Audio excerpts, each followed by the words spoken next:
Chapter 2 of Smoke. "Stop her!" Ellie cried out. Mr. Dietrich turned around. "What's going on?" he asked. "Sylvie just ran into the woods," Ellie answered. Mr. Dietrich's face turned pale. "Oh no," he said in a harsh whisper. He took 2 steps towards the woods and stopped. "I can't leave you all here alone. We've got to get to safety." "But Sylvie's heading back towards the fire," cried one little boy. Mr. Dietrich hurried back to the truck. "I'll try to call for help on the 2-way truck radio." Ellie ran after Mr. Dietrich and listened to his report. The speaker on the dashboard crackled a response. "We'll get some people out looking for her as fast as we can," the ranger replied over the radio, "and we'll try to contact the girl's parents." "How soon will that be?" Ellie asked Mr. Dietrich. "As soon as they can," he told her. Then he spoke on the 2-way radio again. "I know you're short on help," Mr. Dietrich said. "Just please get someone out there soon. Please. Over and out." He turned off the radio. "Everybody hop back onto the truck," Mr. Dietrich motioned. "We'll be in town in no time," he called to them. "Then I'll hurry back to help look for Sylvie." Ellie climbed into the back of the truck as Mr. Dietrich started up the engine. The truck started down to town. "It'll take half-hour to get to town," Ellie thought.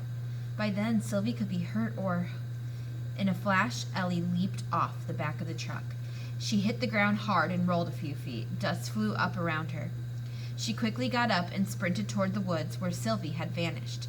Ellie could hear the kids in the truck yelling for her to come back. She didn't stop. Ellie leaped over rocks and fallen logs as she ran. Dead leaves and branches crunched under her sneakers. "This time there is something I can do," Ellie thought. As she ran deeper into the dense woods, tall leafy trees and dark pines closed in around her. Ellie had always loved the way the sun cut thin shafts of light through the treetops. She loved the chirping of birds and the smell of pine cones and wildflowers. But today things were different. The sun's rays were blocking by the billowing smoke, and everything was ashen gray. The wind carried the smell of burning wood. Ellie saw chipmunks, rabbits, and other small creatures racing along the ground looking for safety.